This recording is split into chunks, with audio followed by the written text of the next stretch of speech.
Hey everyone, welcome back to the channel. And if you're new here, make sure to hit that subscribe button because today we're diving into something you do hundreds of times every day, but probably rarely think about decision making. From the moment you wake up, you're making decisions. What to wear, what to eat, which task to tackle first.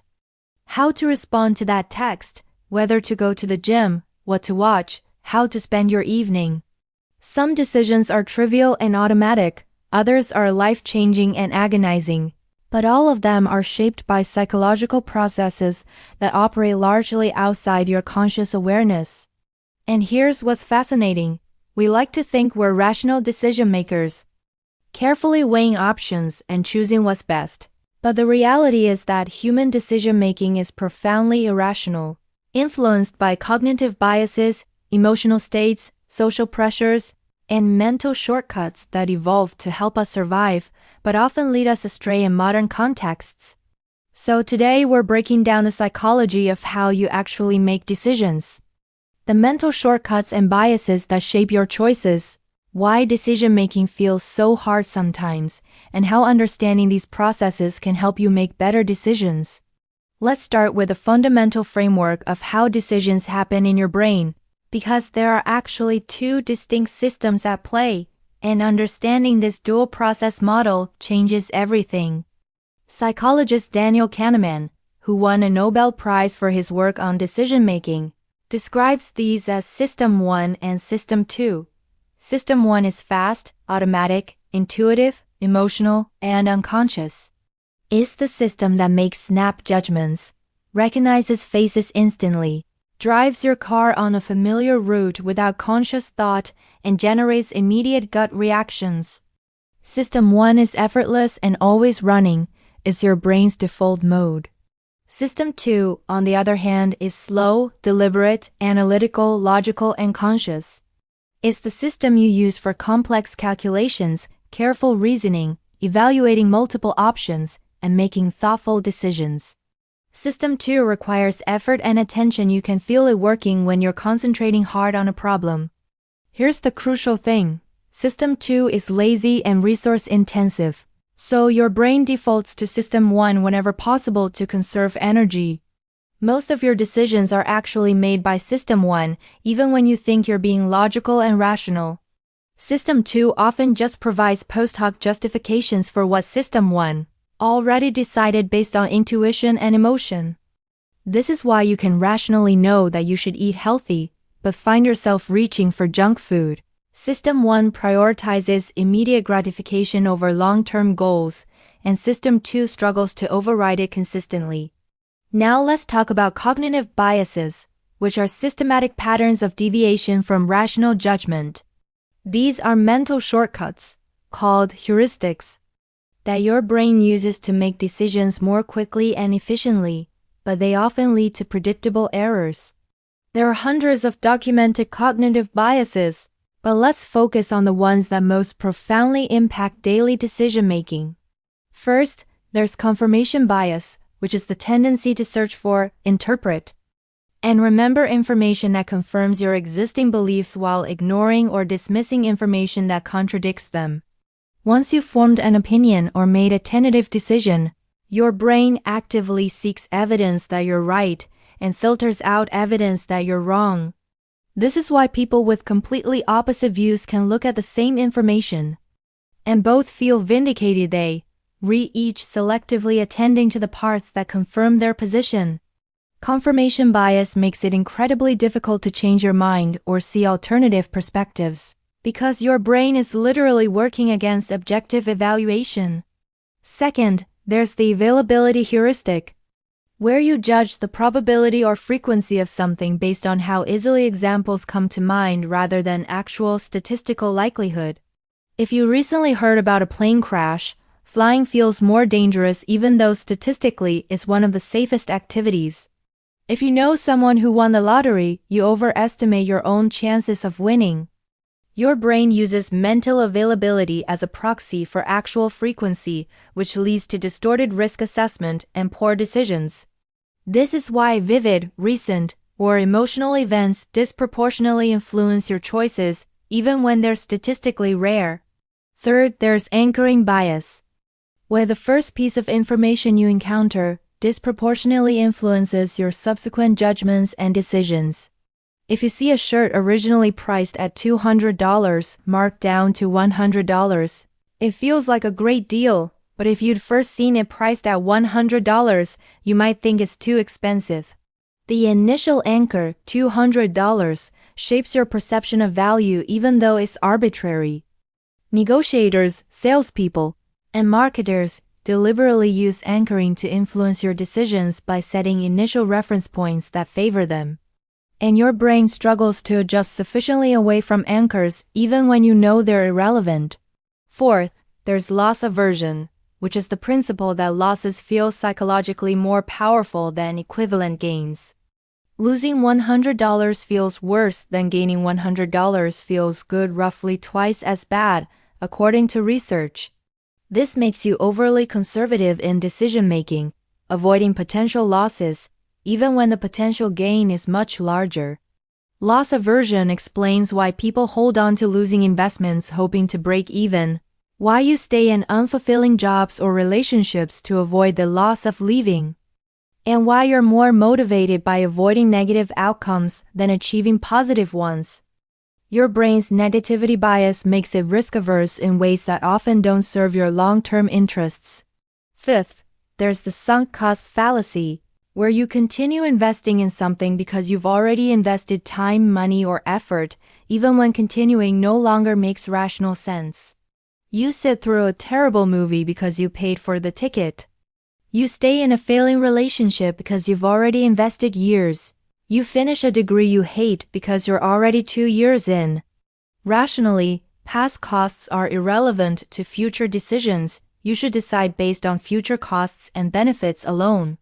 But psychologically, we hate wasting past investments, so we throw good money, time, and energy after bad.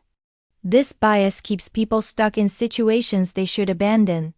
Sixth, there's the paradox of choice, which is the counterintuitive finding that having too many options actually makes decision-making harder and less satisfying.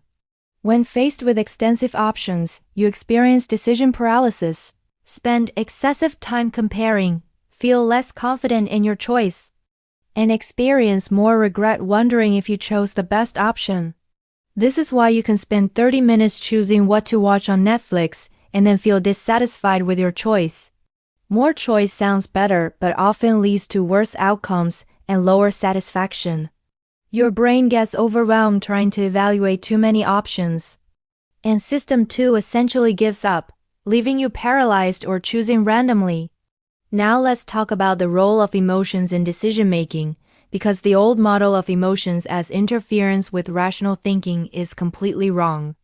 Neuroscience research shows that emotions are actually essential for effective decision-making. People with damage to brain areas involved in emotional processing can think rationally but struggle to make even simple decisions, because they lack the emotional signals that tag options as good or bad. Your emotions provide rapid evaluative information. This feels right. That feels wrong. That guides your choices much faster than conscious analysis could. The key is that different emotional states bias your decisions in predictable ways. When you're happy, you're more optimistic, take more risks, and make decisions more quickly, but sometimes carelessly. When you're sad, you're more detail-oriented, but also more risk-averse. When you're angry, you're more likely to blame others and make aggressive, risky choices. When you're anxious, you overestimate threats and make overly conservative choices. When you're hungry, you make impulsive decisions favoring immediate gratification. This is why you should make major decisions when you're in extreme emotional states. Your judgment is temporarily distorted. There is a phenomenon called emotional contagion, where other people's emotions influence your decisions without you realizing it, and decision fatigue, where making many decisions depletes your mental resources, leading to worse decisions later. Let's discuss social influences on decision-making. Because humans are profoundly social creatures and our choices are heavily shaped by others. There's social proof. where you assume that if many people are doing something, it must be correct or desirable. This drives fashion trends, restaurant choices, product purchases, and even moral judgments. You're more likely to choose the restaurant with a line outside, not because you've evaluated its quality, but because other people's choices signal value. There's conformity, where you adjust your decisions to align with group norms, even when you privately disagree, because fitting in feels safer than standing out.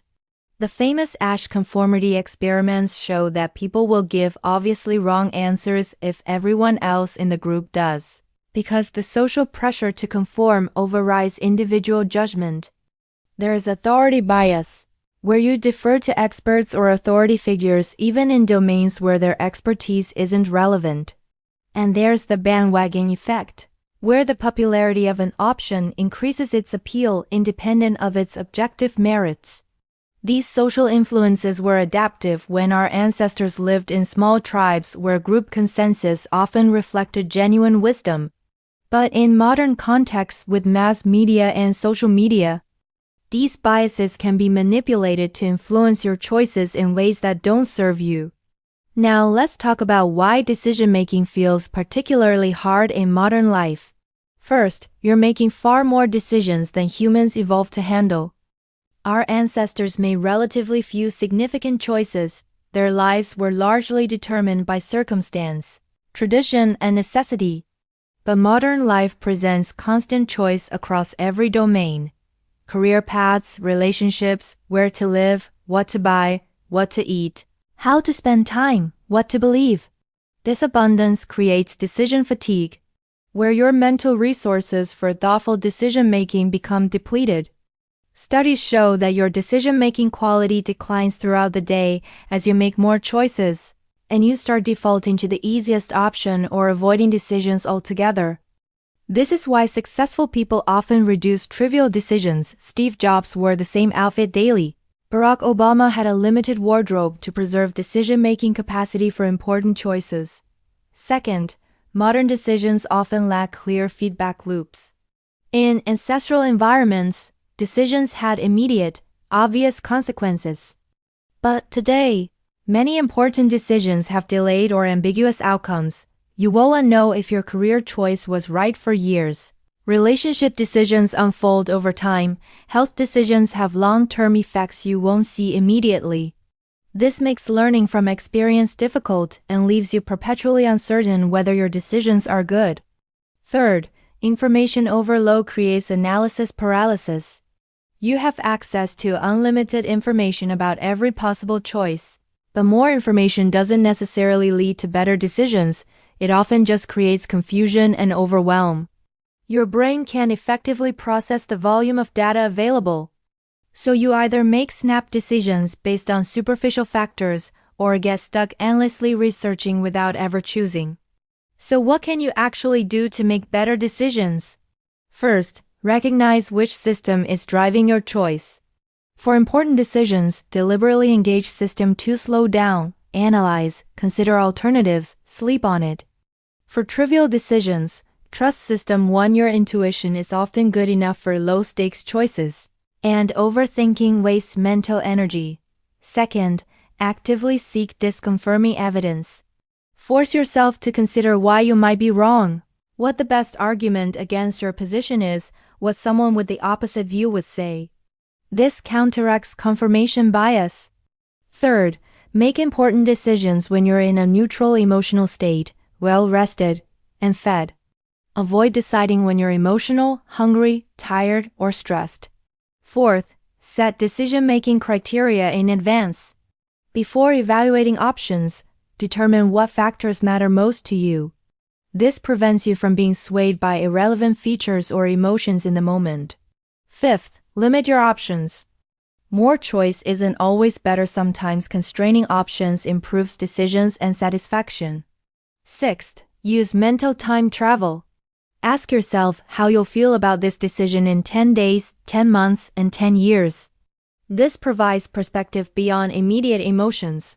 Seventh, get an outside perspective. Other people can see biases and considerations you're blind to. Eighth, Recognize that not deciding is itself a decision, often with worse consequences than imperfect action. And ninth, accept that most decisions aren't permanent and can be adjusted. The pressure of making the perfect choice is paralyzing and often unnecessary. Finally, build decision-making skills by reflecting on past decisions, what worked, what didn't, what biases influenced you, and learning from the patterns. Decision-making is a skill that improves with practice and awareness. If this video helped you understand how you make decisions, please give it a thumbs up and share it. Drop a comment. What's the hardest decision you're facing right now? Or what decision-making bias affects you most? Understanding the psychology of decision-making won't make you perfectly rational. You're human, not a computer, but it can help you recognize when your brain is leading you astray and give you tools to make choices that better align with your values and goals. Thanks so much for watching, and I'll see you in the next video.